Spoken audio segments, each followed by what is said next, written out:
ओम नमस्ते जी। मंत्रोच्चारण। ओम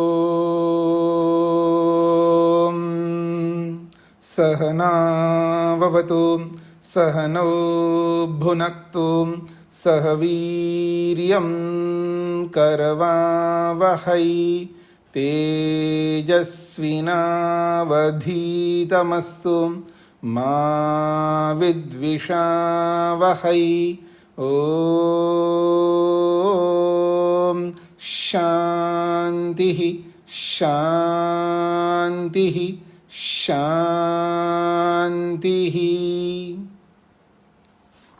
सांख्य दर्शन की कक्षा संख्या 68 है। तीसरे अध्याय के 75वें सूत्र तक हमने विचार किया है। प्रसंग वैराग्य का चल रहा है। विवेक रूपी जो वैराग्य है वो सबको एक समान प्राप्त नहीं होता है। पृष्ठ संख्या 227 है। सच विवेक सिद्धि न सर्वेषां समान इति उच्यते। वो जो विवेक की सिद्धि है, जिस विवेक से, जिस वैराग्य से मोक्ष की प्राप्ति होती है, सर्वेषां समान न, वो सबके लिए एक समान नहीं होता है। इस बात को उच्यते कहते हैं। अधिकारी प्रभेदात न नियमः। अधिकारियों के भेद होने से, अलग अलग अधिकारी के होने के कारण से एक समान नियम नहीं होता है। अधिकारीणां विवेक अभ्यासीनां प्रभेदात सर्वेषां विवेक सिद्धि समानत्वस्य नियमो नास्ति। अधिकारियों के, कौन अधिकारी? विवेक अभ्यासी नाम, विवेक का अभ्यास करने वाले जो अधिकारी है, उन अधिकारियों के प्रभेदात, अलग अलग भेद होने से, सर्वेषां विवेक सिद्धि, सभी लोगों को जो विवेक की सिद्धि होती है वो समान के रूप में होती है, ऐसा नियमो नास्ति, कोई नियम नहीं है। नहीं सर्वेषां विवेक समानो भवति, सबका विवेक एक समान नहीं होता है। यतः, क्योंकि संति अधिकारिनो मृदु मध्य अधिमात्राः, क्योंकि जो अधिकारी है वो मृदु, मध्य और अधिमात्र वाले होते हैं। योग दर्शन में ये शब्द आए हैं, मृदु, मध्य, अधिमात्र।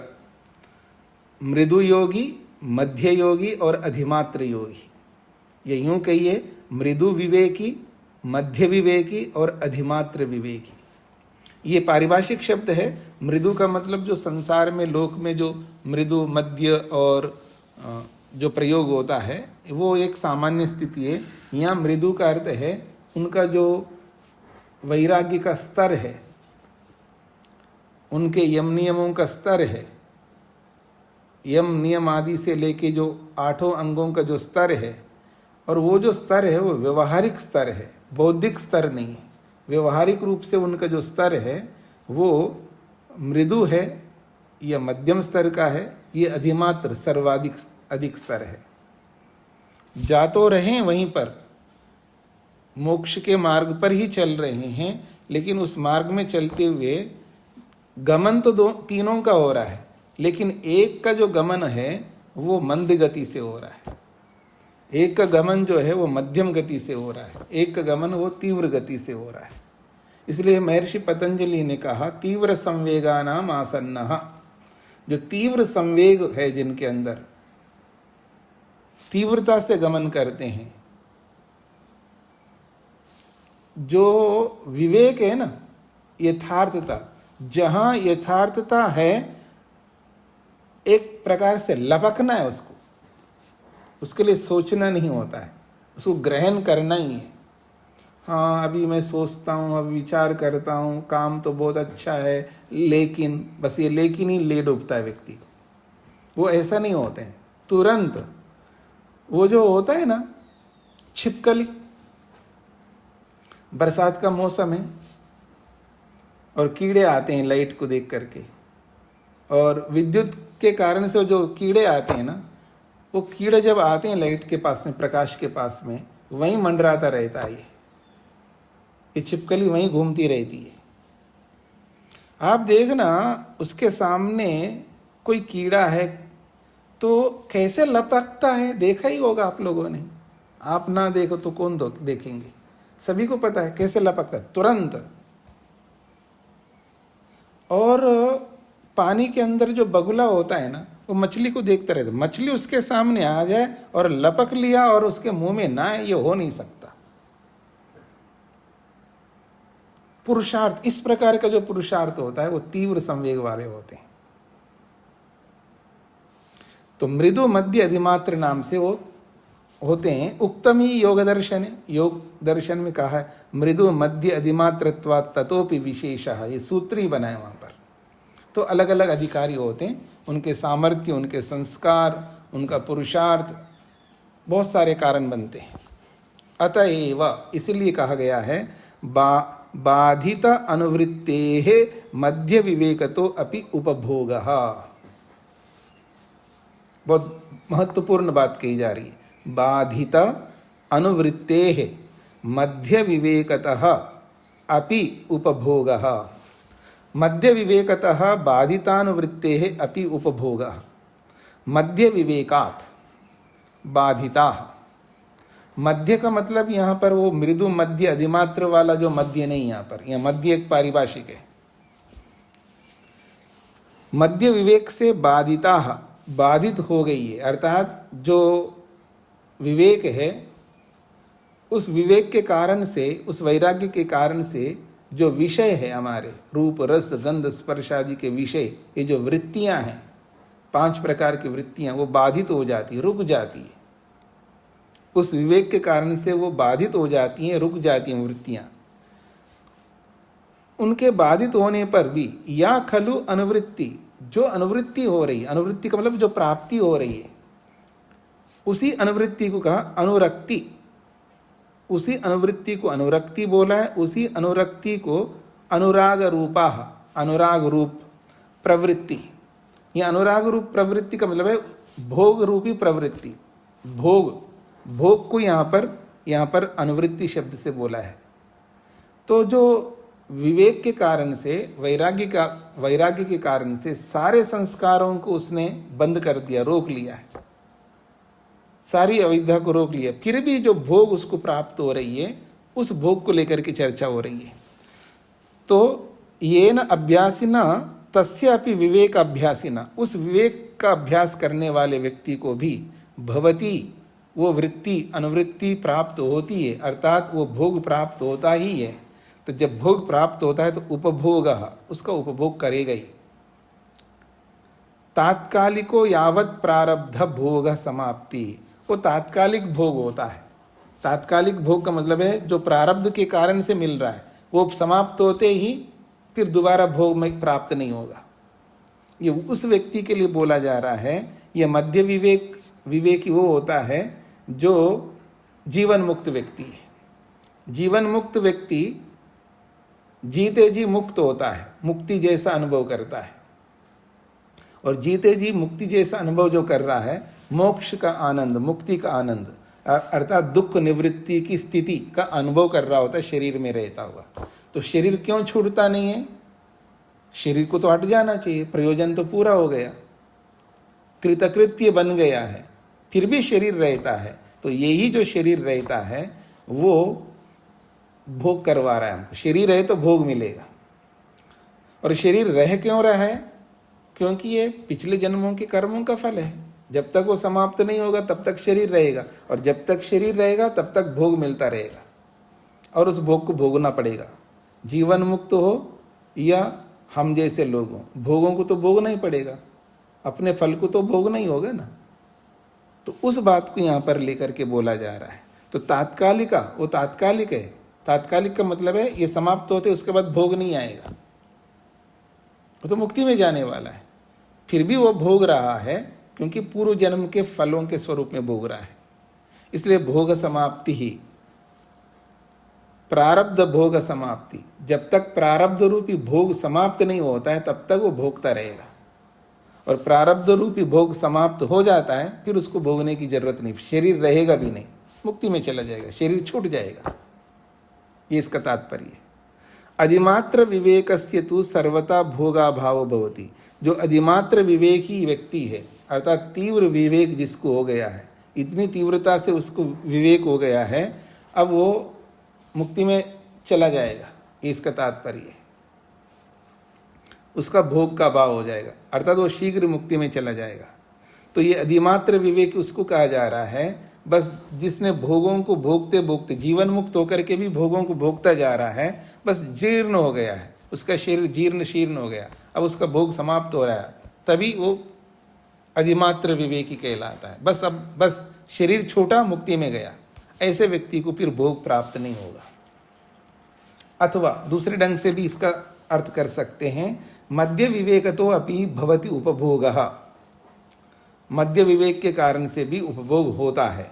बाधितानां विवेक अभ्यासात निवारितानां विषयानां, जो बाधित किया गया है ना, तो क्या है, विवेक अभ्यासात, विवेक रूपी अभ्यास से, वैराग्य रूपी अभ्यास से जो भोग है उनको निवारित कर दिया, अर्थात हटा दिया है। कौन है वो भोग?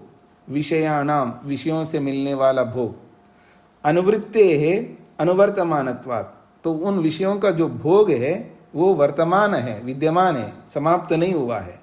ते अनुवर्तन्ते, इसलिए वो भोग जो है प्राप्त होते रहते उसको। शरीरम अनुवर्तन्ते, वो शरीर है इसलिए वो प्राप्त हो रहे हैं। ते ही विषया, वही विषय है। यावत् शरीरम, जब तक शरीर रहेगा, तस्यापि मध्य विवेकिना, उस मध्य विवेकी व्यक्ति का, उस जीवन मुक्त व्यक्ति का जब तक शरीर रहेगा तब तक वो भोग प्राप्त करना ही होगा। नष्टेन शरीरेण, जब शरीर नष्ट हो जाएगा, सहेव ते अपि नक्ष्यन्ति इति, और वो भोग भी समाप्त हो जाते हैं। शरीर के नष्ट होते ही, शरीर के छूटते ही भोग भी समाप्त हो जाते हैं, इसका तात्पर्य है। तो ये जो मध्य विवेकी जो बात कही जा रही है, उसी को अगले सूत्र में स्पष्ट किया जा रहा है। मध्य विवेक कौन होता है? जीवन मुक्तश्च, वो जीवन मुक्त होता है। जीवन मुक्तश्च स मध्य विवेकी भवति, जीवन मुक्त व्यक्ति ही यहाँ मध्य विवेकी होता है। हाँ जी, अल्पना जी।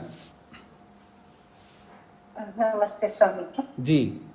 स्वामी जी, यहाँ पर जो ये अथवा करके दूसरी व्याख्या की है जी, इन दोनों व्याख्याओं में अंतर नहीं पकड़ में आया। हाँ स्वामी जी, एक बात से सही लग रही। जी जी जी। तो पहले जो बोला है कि विवेक अभ्यासी को जो उपभोग मिल रहा है वो तात्कालिक उपभोग मिल रहा है, प्रारब्ध उपभोग को ही वो प्राप्त कर रहा है। जब तक प्रारब्ध उपभोग समाप्त नहीं होता तब तक रहेगा। और अधिमात्र विवेक से तो सर्वथा भोगा भव भवति, ऐसा कहकर इन्होंने थोड़ा सा अर्थ को थोड़ा सा चेंज किया है। अभिप्राय तो दोनों का समान है, लेकिन थोड़ा सा अंतर है, व्याख्या का अंतर है, यानी प्रस्तुतिकरण का अंतर है। यहाँ पर विषय में कोई अंतर नहीं है, प्रस्तुतिकरण में अंतर है, इसलिए वो अथवा कह के व्याख्या किया उन्होंने। जी हाँ जी सर। तो जीवन मुक्तश्च मध्य विवेकी स भवति, वो जो मध्य विवेकी बोला था 77वें सूत्र में, वो मध्य विवेकी कौन है? जीवन मुक्तश्च स भवति, वो जीवन मुक्त व्यक्ति होता है। तदा च स जीवन मुक्तो अभिधीयते, तभी जाकर के वो जीवन मुक्त कहलाता है। आत्मानं चेद विजानीयात् अयम अस्मि इति पुरुषः किम इच्छन् कस्य कामाय शरीरम अनुसंत्वरेत, ये बृहदारण्यक उपनिषद का बहुत महत्वपूर्ण वचन है। आत्मानं चेत विजानीयात्, यदि वास्तव में आत्मा को जान ले कोई व्यक्ति, चाहे वो आत्मा स्वयं जीवात्मा हो चाहे परमात्मा हो, तो आत्मानं चेत, चेत यदि आत्मानं, आत्मा को विजानीयात, जान ले, अयम अस्मि इति पुरुषः, मैं तो ऐसा हूं, ऐसा जान ले। मैं ऐसा हूं, कैसा? नित्य हूं, शुद्ध हूं, मुक्त हूं, बुद्ध हूं, नित्य शुद्ध बुद्ध मुक्त स्वभाव वाला हूं। जो भी आत्मा का स्वरूप है, कैसा है आत्मा का स्वरूप है? अपरिणामी, और अपरिणामिनी चित शक्ति ही, चित शक्ति चेतन तत्व कैसा? अपरिणामी है, दर्शित विषय वाला है। चित शक्ति अपरिणामिनी, दर्शित विषया, शुद्धाच अनंताच, जैसा भी आत्मा का स्वरूप है, और जैसा आत्मा का स्वरूप है वैसा ही जिसने जान लिया हो, ये इसका तात्पर्य है। ये आत्मा के जो भी गुण हैं उन गुणों को जान लिया हो, यथार्थ आत्मा तत्व को जाना हो, तो अयम अस्मि इति पुरुषः, मैं ऐसा पुरुष हूँ, मैं ऐसा हूँ, ये जान लिया है, तो किम इच्छन कस्य कामाय शरीरम अनुसंतवरेत, फिर किम इच्छन क्या चाहता हुआ, किम इच्छन क्या चाहता हुआ, कस्य कामाय किसकी कामना के लिए, शरीरम अनुसंतवरेत फिर शरीर को प्राप्त करना चाहेगा वो, जब उसकी कोई कामना ही नहीं रहती है। कामना वो व्यक्ति कर रहा होता है जब आत्मतत्व को नहीं जानता है। जब आत्मतत्व को जान लिया फिर उसकी कोई कामना नहीं रहती है, कामना शेष नहीं रहती है। ये मैंने जीवात्मा परक अर्थ किया है। अब इसी आत्मा को परमात्मा परक अर्थ कर लीजिएगा। जब परमात्मा को जिसने जान लिया है तो फिर उसकी कौन सी इच्छा रह जाती है, और जब इच्छा ही नहीं रहती है तो फिर किसके लिए शरीर को धारण करेगा, शरीर तो धारण ही नहीं करेगा, बस मुक्ति में चला जाएगा, ये इसका तात्पर्य है। तो आत्मतत्व चाहे जीवात्म तत्व हो चाहे परमात्मा तत्व हो, इसको जान लेने पर उसकी इच्छाएं समाप्त हो जाती है। यदि जीवात्म तत्व को भी ले लो तो फिर कोई कामना नहीं रहती है। अपने स्वरूप को जान लिया उसने, मैं तो नित्य हूं, शुद्ध हूं, मुक्त हूं, और क्या चाहिए मेरे, कुछ नहीं चाहिए। जो कामना है वो शरीर के कारण से है, जो कामना है वो सूक्ष्म शरीर के कारण से, जो कामना है सृष्टि को देखने के कारण से, उसके लिए सृष्टि ही नहीं है, उसके लिए शरीर ही नहीं है, उसके लिए कुछ भी नहीं है ना। भौतिक वस्तु उसके लिए अनुपयोगी है, भौतिक वस्तु उसके सामने हट जाती है, तब उसको कोई कामना नहीं होती है। हाँ जी, सतीश जी को क्या कहना है? नमस्ते स्वामी जी। जी स्वामी जी, जो आत्मा को जानने से संप्रजात समाधि लगती है, ऐसा जानने में आया है ये अभी तक। हाँ तो ठीक है, तो संप्रजात से होगी, जब हम अपने क्लेशों से मुक्त हो जाएंगे तब होगी। तो ये आत्मा से आत्मा भी ले लीजिए, परमात्मा भी ले लीजिए ना, क्या दिक्कत आ रही है? अच्छा, ये भी बताया जी आपने, ठीक है जी।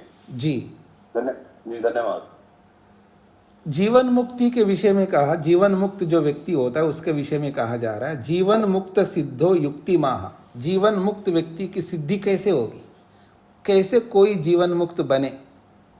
जीवन मुक्त व्यक्ति ऐसे नहीं बनता है ना, उसके लिए कोई ना कोई गुरु चाहिए, आचार्य चाहिए, कोई ऐसा तत्ववेत्ता चाहिए, कोई ऐसा व्यक्ति चाहिए, ऐसा व्यक्तित्व वाला व्यक्ति चाहिए जो उसको जीवन मुक्त करा सके। तो जीवन मुक्त सिद्धो युक्ति माह, जीवन मुक्त व्यक्ति की सिद्धि में एक युक्ति को प्रस्तुत किया जा रहा है।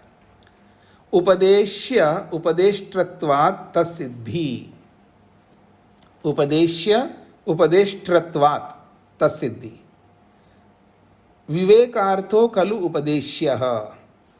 ये जो विवेकार्थ है, विवेक चाहने वाला जो व्यक्ति है, विवेक वैराग्य को प्राप्त करने का जो इच्छुक है, उसको उपदेश्य कहते हैं।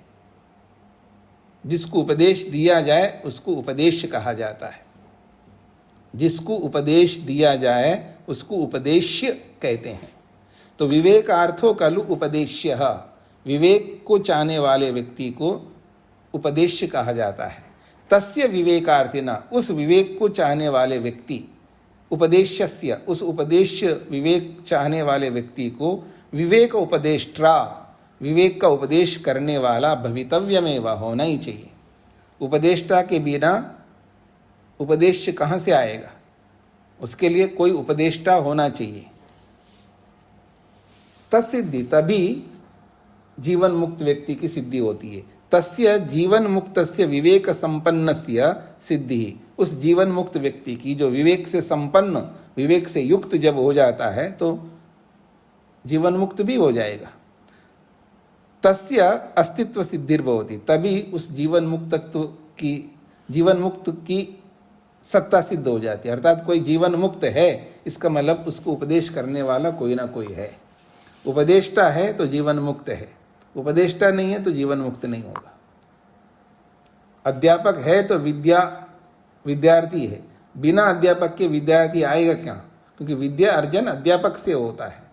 तो विद्यार्थी अगर है, विद्या चाहने वाला है, तो उसके लिए कोई ना कोई उपदेष्टा अध्यापक होना चाहिए। ये भौतिक अर्थ है। हाँ जी, अल्पना जी। स्वामी जी यहाँ पर उपदेष्टा से क्या ईश्वर को भी ले सकते हैं? हाँ जी, ईश्वर तो सीधा सीधा उपदेश नहीं करता है, लेकिन ईश्वरीय वाणी वेद को ले सकते, उपदेष्टा को, ऋषियों को ले सकते, ऋषियों के ग्रंथों को ले सकते हैं, इन सबको उपदेष्टा के रूप में ले सकते हैं। आगे सूत्र स्वयं कह भी रहा है, अत्र कलो, इस संबंध में केवल हम कोई युक्ति मात्र नहीं दे रहे हैं कि हाँ जी उपदेष्टा होना ही चाहिए, कोई हमारी युक्ति नहीं है। अध्यापक विद्यार्थी है तो अध्यापक के बिना विद्यार्थी नहीं है, ये केवल हमारी युक्ति मात्र नहीं है। उपदेष्टा के बिना उपदेश नहीं हो सकता, ये केवल युक्ति नहीं है। श्रुतिश्च, श्रुति भी, शास्त्र भी कहता है ऐसा ही। श्रुति च अस्मिन् विषये जीवन मुक्त विषये युक्ति एव अस्ति इति न, इस विषय में अर्थात जीवन मुक्त व्यक्ति के विषय में केवल युक्ति ही मात्र है इति न, ऐसा नहीं है। किंतु श्रुतिश्च, श्रुति भी विद्यमान है, और श्रुति ही के बाद में चा पड़ा है, और इस चकार से स्मृतिश्च प्रमाणम अस्ति, स्मृति को भी प्रमाण लेना। श्रुति और स्मृति दोनों का प्रमाण ले सकते हैं आप। देखिए उपनिषद को भी श्रुति माना जाता है। समित पाणी श्रोत्रियम ब्रह्मनिष्ठम, समित पाणी होकर के श्रोत्रिय ब्रह्मनिष्ठ के पास व्यक्ति जाता है। विद्यार्थी जो है समित पाणी होकर के ब्रह्म को जानने वाले ब्रह्मिष्ठ व्यक्ति को ढूंढ करके वहां पहुंच ही जाता है। वो श्रोत्रिय होता है, ब्रह्मनिष्ठ होता है और ब्रह्म को जानने वाला होता है। तो जो भी ऐसा ब्रह्मनिष्ठ होता है उसके पास में जब व्यक्ति जाता है, समित पाणी, समित का मतलब समिधा, समिधा एक उपलक्षण मात्र है, एक संसार का एक नियम है। जब कभी अपने से श्रेष्ठ व्यक्ति के पास जाते हैं, हम खाली हाथों से नहीं जाएं, ये याद रखिएगा। ये व्यवहारिक है कि जब आप अपने रिश्तेदारों के पास जाते हैं तो खाली हाथ जाते हैं क्या? क्यों जी? जब आप अपने रिश्तेदारों के घरों में जाते हो, अपने जो भी रिश्तेदार होते हैं आपके, खाली हाथों से तो नहीं, खाली हाथ तो नहीं जाते, कुछ ना कुछ ले जाते हैं ना। वही समित है, वही समिधा है। मतलब कुछ आहूत करना है आपको, कुछ त्याग करना है आपको, कुछ लेके जाना है आपको। तो ऐसे ही जब गुरु के पास जाएं, अध्यापक के पास जाएं, खाली हाथ नहीं जा सकते आप, समित पाणी होकर के ही जाना चाहिए, एक नियम है। तो इसलिए बोला जा रहा है समित पाणी ही, अपने हाथ में समिधा लेकर के, अपने हाथ में कुछ ना कुछ गुरु के लिए कोई उनके उपयोग की वस्तु जो भी होती है उसको लेकर के जाता है व्यक्ति। तो समित पाणी होकर के श्रोत्रिय ब्रह्मनिष्ठ के पास जाता है ब्रह्म विद्या को सीखने के लिए। फिर आगे और प्रमाण दे रहे हैं, द्विविधा चित्त नाशो अस्ति, चित्त का विनाश दो प्रकार का होता है, स्वरूपो अरूप एवच। एक स्वरूप नाश है, एक अरूप नाश है। जीवन मुक्त स्वरूप, जीवन मुक्त अवस्था जो है स्वरूप है, जीते जी वो मुक्ति जैसा अनुभव करता है, तो वहाँ चित्त का नाश है, अर्थात चित्त का प्रयोग नहीं करता है। इसका तात्पर्य है कि जब समाधि में बैठता है तो निरुद्ध अवस्था में बैठता है, चित्त को रोक लेता है, चित्त का प्रयोग नहीं करता है, मन रुक जाता है, निरुद्ध अवस्था में चला जाता है। तो मन को निरुद्ध अवस्था में पहुंचाकर फिर वो जीवन मुक्त व्यक्ति मोक्ष का अनुभव करता है। तो एक प्रकार से मानो चित्त के रहते हुए, मन के रहते हुए उसका नाश हो गया, उसका उपयोग ही नहीं हो रहा है, एक ये स्थिति है।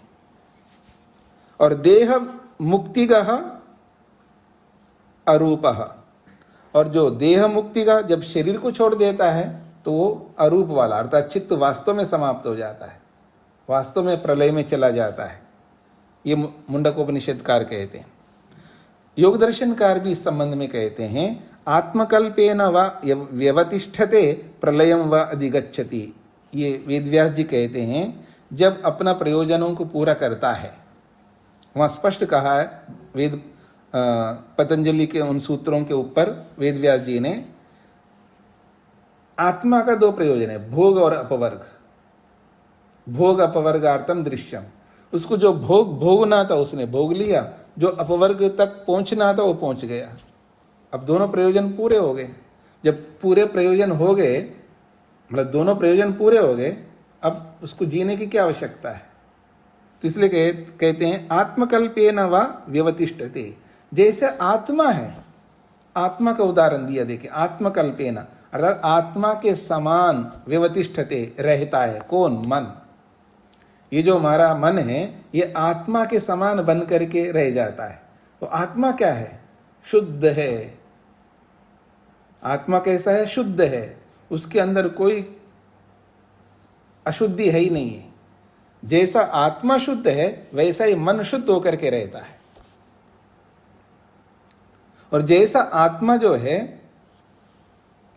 क्या कहते हैं आप आत्मा को? एक शब्द है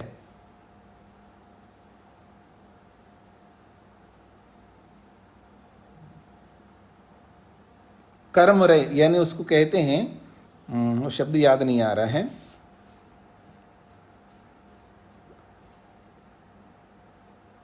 अक्रिय, निष्क्रिय। हाँ, आत्मा निष्क्रिय। आत्मा जो है वो निष्क्रिय है, क्रियाहीन है, वो क्रिया नहीं करता है। और मन भी निष्क्रिय हो जाता है, क्रिया ही नहीं करता, अर्थात अब कोई कर्म नहीं करता है मन।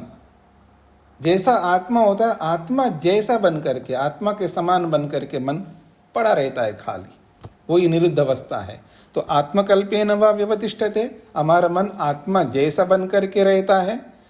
अथवा प्रलयम व अधिगच्छति, अपने कारण में विलीन होता है।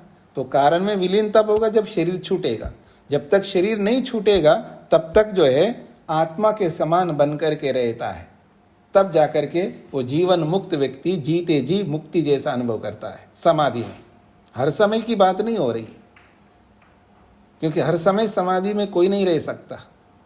जिन लोगों को शास्त्रों का ज्ञान नहीं है वो लोग बातें फैलाए, और सुनने वालों को शास्त्रों का पता ही नहीं है। जब सुनाने वालों को शास्त्रों का पता ना हो तो सुनने वालों को शास्त्रों का कैसे पता लगेगा? इसलिए बोलते महर्षि स्वामी दयानंद जो है 24 घंटे समाधि में रहते थे, और कोई काम धंधा नहीं था उनके पास में, केवल समाधि उनका काम था।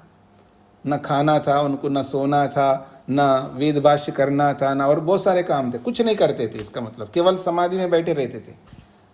ऐसा नहीं होता है। समाधि तो कुछ काल के लिए लगाता है व्यक्ति, बाकी समय में सारे काम करता है, क्योंकि शरीर है। शरीर है तो बहुत कुछ करना पड़ता है शरीर के लिए। हाँ, उनके पीछे ये आधार क्या है वो उन्होंने समझा नहीं है। वो ईश्वर प्रणिधान को समाधि समझ बैठे।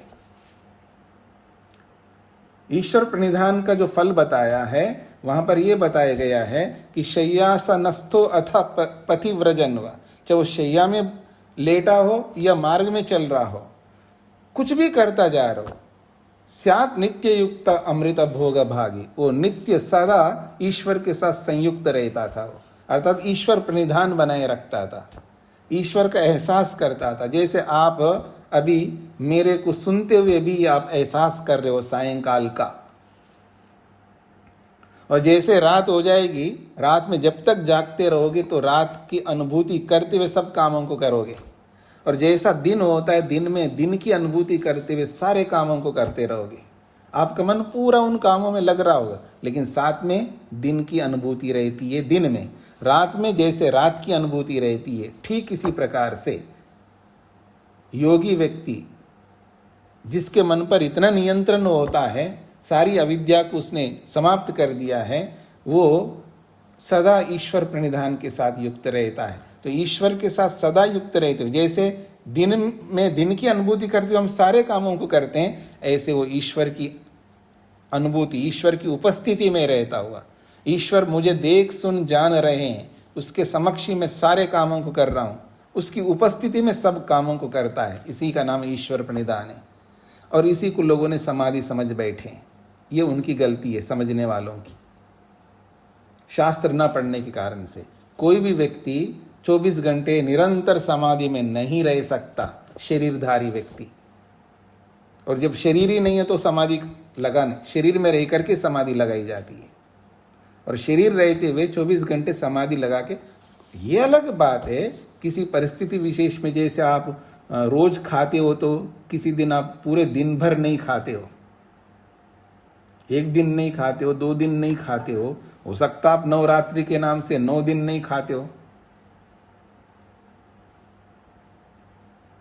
बिल्कुल नहीं खाते हो ऐसा भी हो सकता है। वैसे भी मत खाओ तो शरीर में बहुत कुछ भरा हुआ, वो शरीर अपने आप खाता रहेगा, चिंता मत करना, बहुत बचाव, बहुत आपने स्टोर किया हुआ अपने अपने शरीरों में। ऐसा परिस्थिति विशेष के लिए वो 24 घंटे लगाया हो समाधि, कभी हो सकता है 1-2 दिन लगाए हो, लेकिन दिनों दिन लगाते जाए ऐसा कभी नहीं हो सकता। हाँ जी, आगे बढ़ते हैं जी। तो श्रुति भी कह रही है कि जीवन मुक्त होता है। लोक दृष्टिया जीवन मुक्त से सिद्धि सूच्यते, लौकिक दृष्टि से जीवन मुक्ति के विषय में कुछ कहना चाहते हैं। क्या? इतरथा अंध परंपरा, बहुत महत्वपूर्ण सूत्र है। ये किसी भी विषय में आप लागू कर सकते हैं, अपने व्यवहारिक जीवन में किसी भी क्षेत्र में ये सूत्र को लागू कर सकते हैं। इतरथा अंध परंपरा, इतरथा अन्यथा यद एतादृशो जीवन मुक्ता उपदेष्टा न भवेत् तर्हि, इस प्रकार का जीवन मुक्त व्यक्ति उपदेष्टा के रूप में जो ईश्वर को जानने वाला या शास्त्रों को जानने वाला मंत्र दृष्टा जैसे लोग, बड़े महापुरुष यदि न भवेत, ना हो, तर्हि तो क्या होगा? अंध परंपरा, अविवेकस्य परंपरा प्रसज्येता, फिर अविवेक की परंपरा चल पड़ती है। जब ठीक उपदेश करने वाला नहीं मिलता है तो अंध परंपरा चलेगी, गलत उपदेश करने वाले आ जाएंगे, गलत ढंग से उपदेश करते जाएंगे और फिर उसका आप पालन करते जाओगे। आज अंध परंपराओं को बहुत आपने तोड़ा है, बहुत तोड़ा है आप लोगों ने, हर व्यक्ति ने तोड़ा है, लेकिन अभी भी जीवन में बहुत सारी अंध परंपराएं विराजमान है जिनको पकड़ नहीं पा रहा है व्यक्ति। तो इसलिए कहा जा रहा है जब ऋषि लोग नहीं होते हैं, महापुरुष नहीं होते हैं, ठीक उपदेश करने वाले उपदेष्टा नहीं होते हैं, अंध परंपरा, अविवेक की परंपरा प्रसक्त हो जाएगी। नहीं कस्यापि विवेक हो जाएता, फिर किसी को विवेक नहीं होगा, क्योंकि विवेक को उत्पन्न कराने वाले ही नहीं है तो विवेक कैसे उत्पन्न होगा? तस्मा जीवन मुक्त से सिद्धि, इसलिए जीवन मुक्त की सिद्धि होती है। हमेशा कोई ना कोई जीवन मुक्त हो जाता है, हमेशा कोई ना कोई ईश्वर को जानने वाला पैदा होता ही है, हमेशा कोई ना कोई सही उपदेश करने वाला मिलेगा ही मिलेगा, बस ढूंढना हमारा काम है। ये इसका अभिप्राय है। सभी का प्रश्न का उत्तर दूंगा जी, एक बार इसको पूरा करते हैं, इस प्रसंग को, इस अध्याय को। स जीवन मुक्तो विवेक संपन्नोपि कथम शरीरम धत्ते अविवेक क्षयेतु शरीराद विमुच्येता।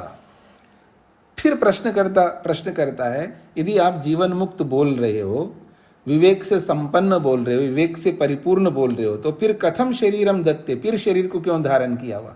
जब उसने अपने प्रयोजन को ही पूरा कर लिया है, प्रयोजन समाप्त हो गया, तो उसको शरीर छोड़ करके चले जाना चाहिए। जब कुछ करना ही नहीं रहा है, भोग करना था भोग कर लिया, अपवर्ग को प्राप्त करना था अपवर्ग को प्राप्त कर लिया, फिर किस बात के लिए वो शरीर में रह रहा है? उसको तो मुक्ति में चले जाना चाहिए, शरीर को छोड़ करके चले जाना चाहिए, क्यों नहीं जाता? ये प्रश्नकर्ता का प्रश्न है। अत्र उच्यते, इसके संबंध में उत्तर दिया जा रहा है। बहुत ही महत्वपूर्ण सूत्र है। चक्र भ्रमणवत धृत शरीर, उदाहरण के साथ बताया है। यथा कुंभकारस्य चक्रम दंडेन भ्रामति सत् तस्य भ्रमण निमित्त भूत दंड अपगमे अपि चक्र भ्रमणम भवति ही। जैसे कुंभकारः, कुम्हार का चक्र, जो चक्र घुमाता हुआ वो घड़े को बनाता है, दंडेन भ्रामितम सत्, उस डंडे के बल से वो चक्र को घुमा घुमा करके छोड़ता है। तस्य भ्रमण निमित्तभूत दंड अपगमे अपि, चक्र को घुमाने का जो कारक डंडा है, वो डंडा तो हटा दिया, उस डंडे को पकड़ करके तो घुमाता है। चक्र को घुमाने का जो कारण है डंडा, तो उस कारण रूपी डंडे के अपगमे अपि, उसके हट जाने पर भी चक्र भ्रमणम भवति ही, फिर भी चक्र घूम रहा होता है। क्यों? कंचित कालम भ्रमत चक्रम दृश्यते, फिर भी कुछ देर तक घूमता रहता है। अवशिष्ट वेगतः यद्वा वेगलेशता, क्योंकि जब घुमाता हुआ घुमा करके उसके अंदर जो एक फोर्स लगाया उसने, उसके अंदर वो जो चक्र है उसको डंडे से घुमाते हुए उसके अंदर एक बल लगाया, एक फोर्स लगाया, एक वेग नामक शक्ति उसके अंदर दे दिया है। उस वेग शक्ति के कारण से, उस फोर्स के कारण से, उस बल के कारण से जब तक वो बल बना रहता तब तक वो चक्र घूमता रहेगा। वो बल समाप्त हो जाएगा तब रुक जाएगा। तथैव, ठीक इसी प्रकार से स जीवन मुक्तो अपि, वो जीवन मुक्त होता हुआ भी धृत शरीर स शरीर तिष्ठति, शरीर सहित बना रहता है। क्यों ऐसा होता है? क्योंकि वो जो फोर्स हम लेके आया, फल, पिछले जन्मों के कर्मों का फल रूपी जो भोग साथ में लगाया, वो फोर्स रूपी भोग समाप्त हुआ नहीं है। जब भोग समाप्त नहीं हुआ तो कैसे शरीर छोड़ करके जाएगा? जब वो भोग समाप्त होते ही चला जाएगा। ये इसका तात्पर्य है। उक्तम च, ऐसा कहा भी है, दीक्षया एव नरो मुच्चेत तिष्ठन मुक्तोपि विग्रहे कुलाल चक्र मध्यस्थो विच्छिन्नो अपि भ्रमेत घटः। किसी महापुरुष ने कहा है, दीक्षया एव नरो मुच्चेत, बस दीक्षा लेने मात्र से आदमी मुक्त हो जाता है। दीक्षा लेकर के देखिएगा। दीक्षा किसको कहते हैं? व्रत को। व्रतेन दीक्षाम आपनोति, जैसे ही व्रत लेता है दीक्षित हो जाता है। दीक्षा मात्र से वो मुक्त हो जाता है। बहुत बड़ी बात है। मतलब यूं समझ लीजिए वो आधा छूट जाएगा। व्रत लेकर के देखिएगा। व्रत में बहुत बड़ी शक्ति होती है। आदमी व्रत लेता नहीं है, लोगों के कहने से, चलो लोगों को खुश करने के लिए, लोगों को दिखाने के लिए कोई व्रत लेना, उससे कुछ नहीं होगा। किसी को दिखाना नहीं है, ईश्वर को दिखा करके, अपने आप को दिखा करके, स्वयं के लिए, ईश्वर के लिए अगर कोई व्रत ले ले तो समझ लेना वो आधा ही छूट जाएगा। फिर कहा, मुक्तो अपि तिष्ठेत विग्रहे, वो मुक्त होकर के भी इस शरीर रूपी विग्रह में बना रहता है। कैसे, क्यों बना रहता है? क्यों शरीर से छूटता नहीं? क्यों मुक्ति में नहीं चला जाता? क्योंकि प्रयोजन तो पूरा हो गया, फिर भी शरीर रूपी विग्रह में क्यों रहता है? तो उदाहरण दिया है, कुलाल चक्र मध्यस्थो विच्छिन्नो अपि भ्रमेद घटः। कुलाल चक्र मध्यस्थः, कुलाल कहते हैं कुमार को। तो कुमार का जो चक्र है, उस चक्र को के बीच में, मध्यस्थ का मतलब है बीच में रहने वाला जो घड़ा है, क्योंकि चक्र घूमता रहता है, मिट्टी को वो घड़े का शेप देता है व्यक्ति, और जैसे जैसे वो चक्र घूमता रहता है वो घड़ा जो है बनता जाता है अच्छे ढंग से, और बन के अच्छी तरह घड़ा संपूर्ण हो गया। और वो एक चाकू लेकर के नीचे से काट देता है, उसके साथ संपर्क हटा दिया उसने, फिर भी वो घूमता रहता है। वैसा ही जब तक फल है तब तक वो शरीर में रहेगा, फल समाप्त हट जाएगा व्यक्ति। ये इसका तात्पर्य है। अशुक्ल कृष्ण सन्यासी नाम क्षीण क्लेशानाम चरम देहानाम इति। अशुक्ल कृष्णा होना चाहिए, कृष्णा लिखा है ना, इसको कृष्णा कर दीजिएगा, मकार के स्थान में णकार कर दीजिए। अशुक्ल कृष्णा, जो अशुक्ल अकृष्ण जो कर्म है, कर्म 4 प्रकार के होते हैं। एक कर्म का नाम है कृष्ण कर्म, जिनको आप पाप कर्म कहते हैं। एक कर्म का नाम है शुक्ल कर्म, जिनको आप पुण्य कर्म के नाम से कहते हैं। एक कर्म होता है शुक्ल कृष्ण, अर्थात पाप भी है उसमें और पुण्य भी है, उसको मिश्रित कर्म कहते हैं। और चौथा कर्म है अशुक्ल अकृष्ण। अशुक्ल अकृष्ण का मतलब जिसमें ना तो पुण्य है ना पाप है, वो अलग टाइप का कर्म है, उसी को हम निष्काम कर्म कहते हैं। और वो निष्काम कर्म कौन करता है? सन्यासी नाम, सन्यासी ही कर सकता है, एक शर्त। और वो सन्यासी कैसा होना चाहिए? कौन सा सन्यासी? कपड़े रंगने वाला सन्यासी नहीं है। क्षीण क्लेशानाम, जिसने अपने क्लेशों को नष्ट कर दिया है, ऐसा सन्यासी। और कैसा है वो सन्यासी? चरम देहानाम, वो चरम देह वाला होना चाहिए, अंतिम शरीर वाला होना चाहिए। वही व्यक्ति ये निष्काम कर्म कर सकता है, हर कोई व्यक्ति नहीं कर सकता है, इसका तात्पर्य है। तस्मात्, इसीलिए कहना चाहते हैं, संस्कार लेशतः तत्सिद्धि, लेश मात्र संस्कार बचे हुए हैं, संस्कार से फल है, भोग है, लेश मात्र, बस थोड़े से फल बचे हुए हैं, इसलिए तत्सिद्धि, उस शरीर की सिद्धि होती है, इसलिए वो शरीर में बना रहता है, इसलिए वो जीवन मुक्त कहलाता है। जैसे ही संस्कार रूपी वो फल समाप्त हो जाए तो शरीर को छोड़ करके जाएगा। आप रोकना चाहे तो भी रुकेगा नहीं, वो खुद चाहेगा भी नहीं, आप रोक नहीं सकते, अपने आप चला जाएगा, क्योंकि फल समाप्त हो गए तो शरीर छोड़ करके जाएगा। जब तक फल है तब तक शरीर में रहना पड़ेगा। संस्कार लेशतः, लेशतः संस्कार अर्थात अत्यंत कम मात्रा में संस्कार हो। कृतकर्म भोग रूप विषयानाम, कृतकर्म भोग रूप विषयानाम, कैसे विषय है? भोग रूपी विषय है, और भोग रूपी विषयों को उसने कृतकर्म उनको पूरा कर लिया है, भोग रूपी कर्मों को पूरा कर लिया है, अर्थात अब कोई भोग वाले कर्म नहीं करता है। जब भोग वाले कर्मों को नहीं करता है तो संस्कार लेशात अर्थात संस्कार आभासात, बस थोड़े बहुत संस्कार बचे हुए हैं। संस्कार का मतलब जो संस्कार समझते वो नहीं है, फलरूपी संस्कार बहुत कम बचे हुए हैं। तस्य जीवन मुक्तस्य शरीर धारण सिद्धि, इसलिए उस जीवन मुक्त व्यक्ति को शरीर धारण करने की सिद्धि हो रही है, अर्थात वो शरीर को धारण किया हुआ रहता है। फलरूपी जो संस्कार है वो अभी बचे हुए हैं, थोड़े से बचे हुए हैं। फल वाले संस्कारों को भी संस्कार कहते हैं, इसी को धर्माधर्म कहते हैं, इसी को धर्माधर्म संस्कार कहते हैं, इसी को अदृष्ट कहते हैं। वो वास्तव में संस्कारी होते हैं, उन्हीं के कारण से हमको फल मिलता रहता है।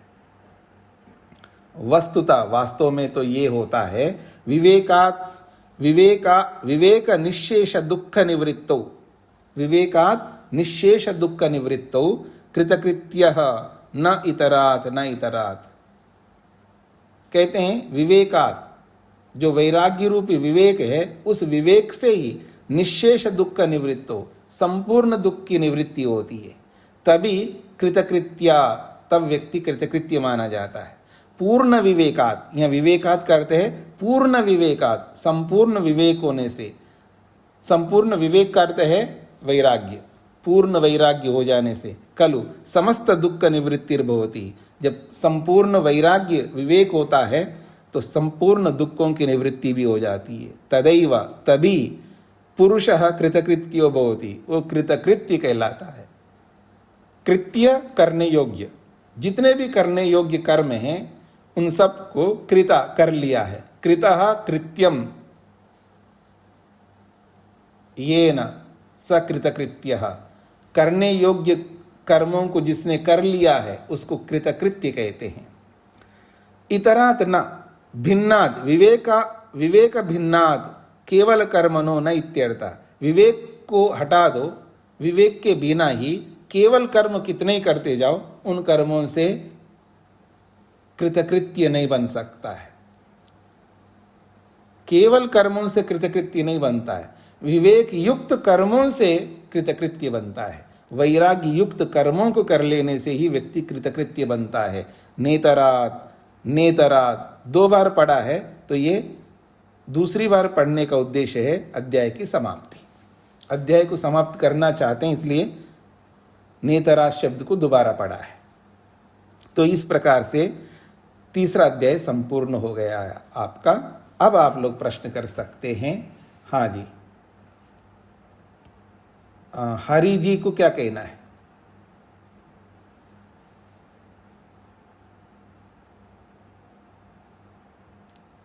हाँ जी, अल्पना जी बताइए।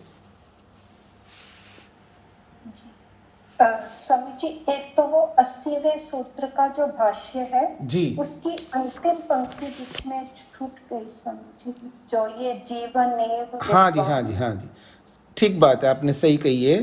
तो यहाँ पर कहा आत्मकल्पेन व व्यवतिष्ठते प्रलयम व अधिगच्छति।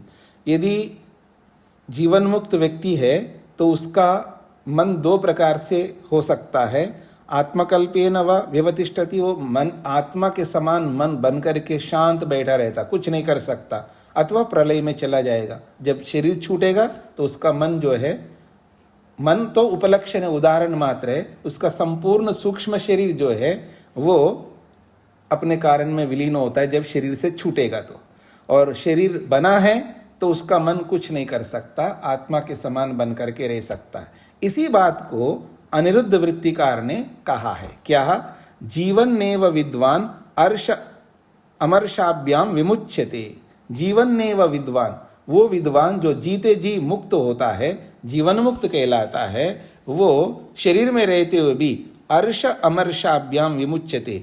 अर्श और शोक, अर्श कहते हैं सुख और अमर्ष कहते हैं दुख, यानी सुख दुख से मुक्त हो जाता है। सांसारिक सुख दुखों से वो रहित होता है, ये इसका तात्पर्य है।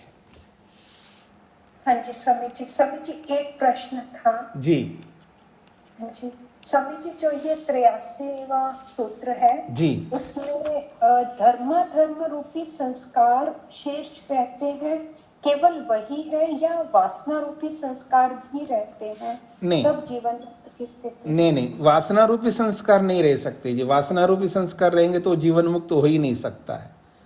वो तो अविद्या के संस्कार है ना। वासना रूपी संस्कारों को समाप्त करने के बाद ही तो जीवन मुक्त बन गया, जीते जी मुक्त हो गया है। ये उसी स्थिति में आएगा जब अविद्या को समाप्त कर दिया है, ये इसका तात्पर्य है। तो इसका अर्थ हुआ स्वामी जी कि उसके कर्माशय इस रूप में शेष है कि जितने अभी कर्मों के कारण वो शरीर मिला था वो पूरा नहीं हुआ है। जी जी जी बिल्कुल। पिछले कर्मों के कारण से जो शरीर मिला है, उन कर्मों के फलों को भोगे बिना शरीर को छोड़ नहीं सकते आप। जी मेरा प्रयोजन हो गया जी, मैं तो काम ही नहीं करूंगा, ऐसा नहीं चल सकता। जब तक शरीर में है तो आपको काम करना ही होगा। इसलिए उनको लगा दिया ना परोपकार में। वो परोपकार बहुत करते हैं, वही तो निष्काम कर्म कर सकते हैं। जीवन मुक्त व्यक्ति है एक्चुअल में निष्काम कर्म कर सकता है। वो पूरा उसके अपने लिए कुछ करना नहीं है उसको, बस दुनिया के लिए करना है। वो जैसे ईश्वर करता है ना, अपने लिए कुछ नहीं करता है, तब वो निष्काम कर्म ऐसे करता जाएगा, परोपकार करता जाएगा। जी हाँ जी स्वामी जी हाँ वो जी। फिर प्रारब्ध रूपी कर्म हुआ, संचित कर्म नहीं देखेंगे ऐसे? हाँ जी, संचित कर्म तो वो तो रहेंगे जी। हाँ, सारे कर्मों का फल तो नहीं मिलता है ना, वो संचित कर्म तो बने रहेंगे। प्रारब्ध कर्मों को भोग करके ही शरीर को छोड़ करके मुक्ति में जाता है, ये इसका तात्पर्य है। हाँ जी हाँ जी। कहानी वर्ल्ड बोलिए।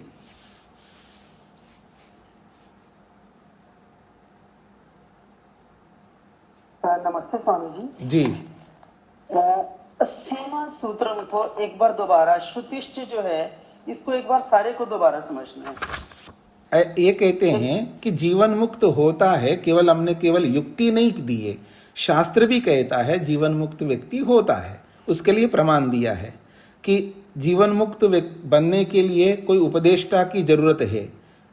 79 सूत्र में कहा कि बिना उपदेष्टा के जीवन मुक्त नहीं बन सकता है।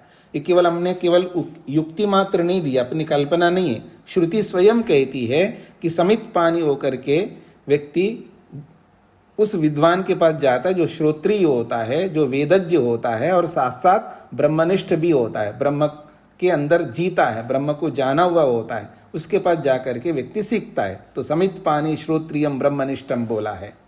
फिर उसके बाद में दूसरा एक उदाहरण दिया है कि जीवन मुक्त व्यक्ति होता है, शास्त्र भी कह रहा है द्विविध चित्त नाशो अस्ति। 2 प्रकार के चित्त का, मन का नाश होता है, एक स्वरूप नाश, एक अरूप नाश। स्वरूप नाश का अर्थ दिया है जीवन मुक्ता स्वरूप, जो जीवन मुक्त व्यक्ति होता है, जीते जी जो मुक्त होता है वो स्वरूप वाला होता है, अर्थात उसका मन रहता हुआ भी मन का प्रयोग नहीं करता है समाधि के समय में। और अरूपो देह मुक्ति का, जब शरीर छूट जाएगा तो वो अरूप होता है, मन अर्थात सर्वथा समाप्त हो जाता है, अपने कारण में विलीन होता है। ये बात कहा है। फिर योग दर्शन का प्रमाण दिया है आत्मकल्पेन व व्यवतिष्ठते प्रलयम व अधिगच्छति। जब प्रयोजन ही पूरा हो गया तो मन का क्या काम है?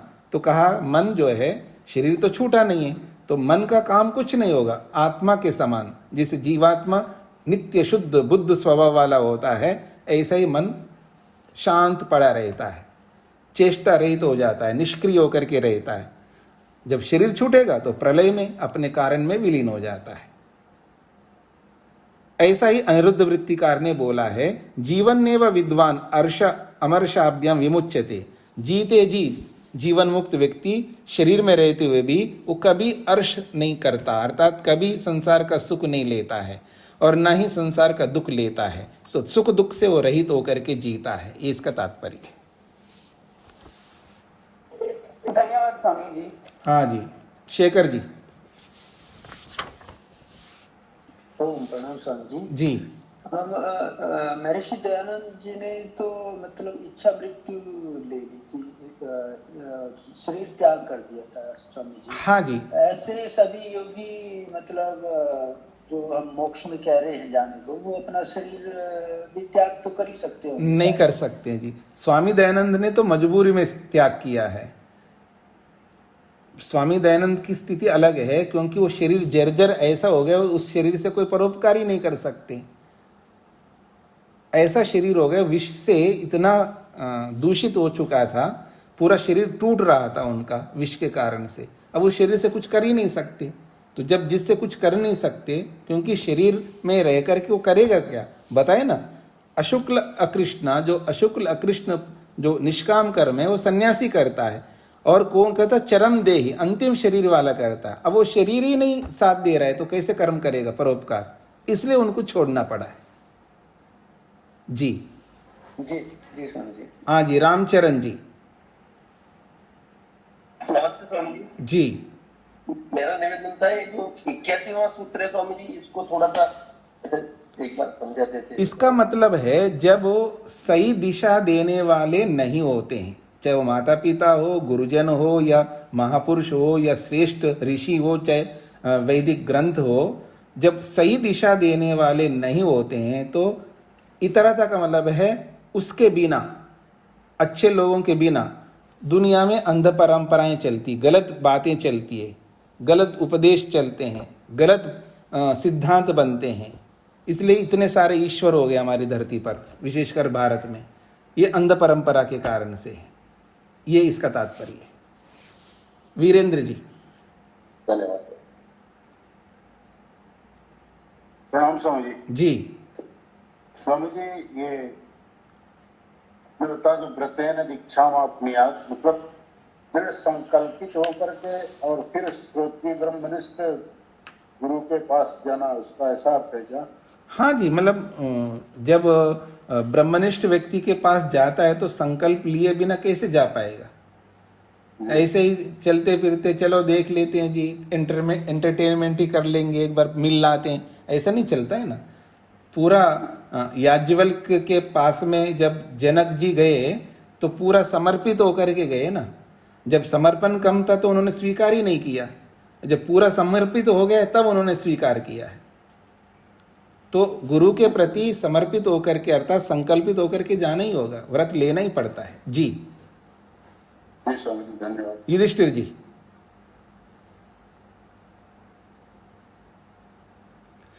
जिनका प्रश्न पूरा हो गया वो हाथ हटा लीजिएगा।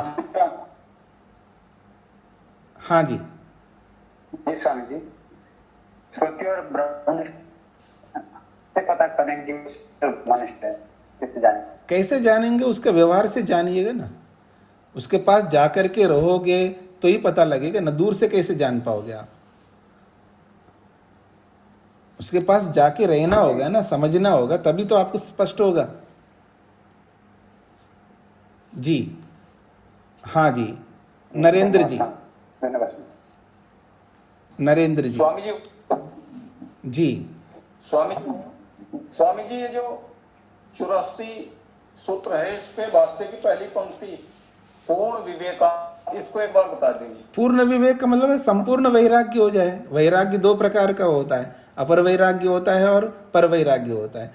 तो पूर्ण विवेक का मतलब है पूर्ण वैराग्य जब होता है तब ये दुखों की निवृत्ति होती है, इसका ये तात्पर्य है। जी धन्यवाद। जी निर्मला जी। नमस्ते स्वामी जी। जी ये सूत्र संख्या 82 है, इसमें चक्र ब्रह्मण वद धृत शरीर है। ये थोड़ा जैसे कुमार का चक्र घुमाने वाले के घुमाते हुए, जब तक घुमाता रहे तब तक चक्र घूमता रहना चाहिए। घुमाना बंद कर दिया तो क्यों घूम रहा है? अच्छा, इसलिए घूम रहा है क्योंकि घुमा घुमा करके उसके अंदर एक वेग पैदा किया, एक फोर्स पैदा किया, एक बल पैदा किया, और वो जब तक वो बल रहेगा उस चक्र में तब तक वो घूमता रहेगा, और बल समाप्त हो जाएगा तो वो चक्र घूमना बंद हो जाएगा, रुक जाएगा। ऐसे ही ये जो शरीर चल रहा है ये पूर्व जन्मों के फलों के, पूर्व जन्म के कर्मों के फलों के स्वरूप से शरीर चल रहा है, और पूर्व जन्म के जब फल समाप्त हो जाएगा तो शरीर क्यों रहेगा, नष्ट हो जाएगा, शरीर छोड़ जाएगा आत्मा। ऐसा ये बात कही है जी। धन्यवाद। धन्यवाद स्वामी। नीलिमा जी। स्वामी जी, ये जो आपने कहा कि विवेक और वैराग्य से अथवा तत्व ज्ञान से व्यक्ति मुक्ति को प्राप्त होता है, यानी कि दुखों से क्लेशों से छूट जाता है जी। तो दुखों से और क्लेशों से छूटने का मतलब यही लग रहा है मुझे कि जैसे आपने भी बताया कि वासनाओं से, जो क्लिष्ट वासनाएं हैं उनसे छूट जाना, काम क्रोध लोभ मोह अहंकार ईर्ष्या आदि से छूटकर आध्यात्मिक सुख को प्राप्त करना है क्या, या कुछ और है जी, बताइए। नहीं, आध्यात्मिक सुख मतलब परमात्मा का सुख को प्राप्त करना होता है, संसार के सुख छोड़ देना और परमात्मा के सुख को प्राप्त करना, ये तात्पर्य होता है। अच्छा जी। जी, तो वो उन क्लेशों से छूट जाता है पूरे। हाँ जी। तत्व ज्ञान के बिना नहीं छूटेगा। जी जी। तो तत्व ज्ञान को एक बार आंखों के सामने क्लैरिटी से बता दीजिए। तो अभी तक इतना पढ़ करके आए आप इतने सूत्रों को, तो आप बिना क्लियरिटी के बता रहा हूँ, मैं सब क्लियर करके बता रहा हूँ ना। उनको दोबारा सुनिएगा, उनको दोबारा सुनिएगा। हाँ जी, दोबारा सुनते जाइए तत्व ज्ञान को जी। प्रहलाद जी, दोबारा सुनिए, इन सब कक्षाओं को दोबारा सुनते हुए आइएगा, आपको अच्छी तरह समझ में आएगा। हाँ जी, नहीं, एक बार दोबारा दृश्य उपस्थित मुझे करना पड़ेगा अपनी आंखों के सामने। तो करो ना, आप दोबारा सुन करके करिएगा ना। हाँ जी। हाँ, मैं तो बताता ही हूँ, और भी बताऊंगा आगे, जब जब आएगा तब बताऊंगा। हाँ जी, बताते हैं आप तो। खैर, धन्यवाद जी। जी जी जी। प्रहलाद जी। नमस्ते गुरु जी। बहुत सारी बातें तो आपके कहने से स्पष्ट हो गई है, लेकिन एक छोटी सी क्वेरी है जी कि हमें जो जन्म मिला है अभी मनुष्य का, वो हमारे प्रारब्ध के हिसाब से मिला है जी। ईश्वर ने दिया है जाति आयु को। तो प्रारब्ध जब तक करेगा तब तक तो रहना पड़ेगा इस शरीर में, मुक्त होने के बावजूद भी जी, जीवन मुक्त होने के बावजूद भी। लेकिन प्रश्न मेरा यह है कि इस जीवन में हम जो कार्य करते हैं और इसका जो प्रारब्ध बनता है वो इस जन्म में इसके साथ ही भोगने का कि अगले जन्म में भोगने का? नहीं, अगला जन्म तो होगा नहीं, वो तो मुक्ति में जा रहा है। जब मुक्ति से लौट के आए, मुक्ति से जब लौट के आएगा ना, वो लौट के इसलिए आ रहा है क्योंकि हम इस जन्म में जो हमने कर्म किए उनका तो फल भोगा नहीं है, और पिछले जन्म जन्मांतरों के भी बहुत सारे कर्म अभी भी स्टोरेज है हमारे पे, इसलिए उसको दोबारा आकर के भोगना पड़ता है बारी बारी तो से। यही प्रश्न था गुरु जी कि इस जन्म का जो कर्म है उसको आगे भोगना पड़ेगा। हाँ जी, बिल्कुल भोगना पड़ेगा। ये जो प्रारब्ध है वो तो फिक्स है, उसके इसमें ज्यादा कम नहीं हो सकता। हाँ जी, वो तो भोगना ही होगा। लेकिन इस जन्म में रहते हुए जिन कर्मों को हमने किया है, वो कैसे कर्म किए हैं, पाप किए हैं, पुण्य किए हैं या मिश्रित किए, उन सब कर्मों का फल भोगना है जब मुक्ति से लौट करके आएंगे जी। रचना जी। नमस्ते स्वामी जी। जी, मैं पूछना चाह रही थी कि जब भी आप धर्म अधर्म शब्द यूज करते हैं तो मैं इसका कंसेप्ट पूरा क्लियर नहीं समझ पाती हूँ, जरा सा प्लीज इसको क्लियर करेंगे थोड़ा सा, धर्म अधर्म को। पाप को जो है अधर्म बोलते हैं और पुण्य को धर्म कहते हैं। तो पाप कर्मों को भी करते हैं हम, पुण्य कर्मों को भी करते हैं, उसी पाप पुण्य को धर्माधर्म बोलते हैं। अदृष्ट अदृष्ट भी नहीं, अदृष्ट केवल अदृष्ट के, अदृष्ट का मतलब है जो दिखाई नहीं देता है, जो फल देने वाले जो संस्कार है वो दिखाई नहीं देता, इसलिए उसको अदृष्ट बोलते हैं। उसका तो फिर फल कभी भी मिल सकता है? नहीं, वो तो ईश्वर की व्यवस्था के हिसाब से मिलेगा ना। अदृष्ट में क्या आएगा? दृष्टि कोई बोला ही नहीं ना मैंने, केवल अदृष्ट शब्द का अदृष्ट बोला है। धर्माधर्म बोलते हैं इसको, अदृष्ट बोलते हैं, ये बोला है। दृष्ट तो बोला ही नहीं है, जो नहीं बोला उसका कहां से उत्तर दूंगा मैं जी। अल्पना जी। अल्पना जी। स्वामी जी, जैसे स्वामी दयानंद सरस्वती जी के लिए कहा जाता है कि उनका मोक्ष हो गया था, लेकिन उनकी जो मृत्यु हुई वो विष देने से हुई जी। तो ये हम कैसे समझे इस चीज को कि वो उनके भोग पूरे हो गए थे, फिर धर्माधर्म उनका जो कर्माशय है वो पूरा हो गया था? ये तो हम लोग मात्र कहते हैं ना, ये तो हमारा एक उनके प्रति जो आदर भाव है, उनके ग्रंथों को देख करके हम ऐसा मानते हैं। हुआ नहीं हुआ ये भगवान जाने, वो जाने, लेकिन हम अपनी श्रद्धा से उनको बोल रहे हैं। तो जो शरीर उनका तो कोई बहुत लंबा शरीर तो था ही नहीं, 59 साल के थे, पर विष के कारण से शरीर जर्जर हो गया, अब उपयोग करने योग्य नहीं रहा है। जब उपयोग करने योग्य नहीं रहा है तब उनको मजबूरन ये इच्छा मृत्यु लेना पड़ा कि भगवान अब मैं शरीर में नहीं रहना चाहता, तो ईश्वर ने निकाला है, यूं समझ लीजिएगा। वो एक अलग स्थिति है। लेकिन जो जीवन मुक्त होता है व्यक्ति, जो इस तरह की परिस्थिति में नहीं होता है, वो पूरे भोगेगा उस पल को। और कोई भी जीवन मुक्त व्यक्ति अपना इच्छा मृत्यु नहीं कर सकता है। हाँ, ये भी याद रखना। अब मेरा प्रयोजन तो पूरा होगा, क्यों रहूं परेशान बिना वो कले, इसका मतलब है मैं शरीर को समाप्त कर दूंगा, तो फिर वो अविद्या हो जाएगी ऐसा करना। पर स्वामी दयानंद ने अविद्या के कारण से शरीर को नष्ट नहीं किया है, वो विद्यापूर्वक, जब शरीर काम ही नहीं कर रहा है, न काम दे सकता है, वो यथार्थता थी, तब जाकर के उन्होंने शरीर को त्याग किया। पहले तो डॉक्टरों ने प्रयास किया है, ये किया, बहुत कुछ किया है, लेकिन अब हाथ से निकल गया था। तो आजकल भी तो हॉस्पिटल्स में होता है, आप लोग भी तो करते हैं, आप भी तो डॉक्टर हैं, तो आप भी कहते हैं हाँ जी अब इसका कोई प्रयोजन नहीं, अभी तो जीने का कोई मतलब नहीं इनका, तभी तो आप लोग हटा देते हैं सब चीज़ें। तो ऐसा समझ लीजिएगा। तो इसको यहीं पर विराम देता हूँ। अंतिम बार पूछता हूँ, इन्होंने बोल नहीं रहे।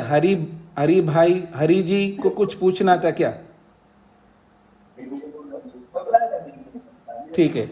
ओम शांति शांति शांति।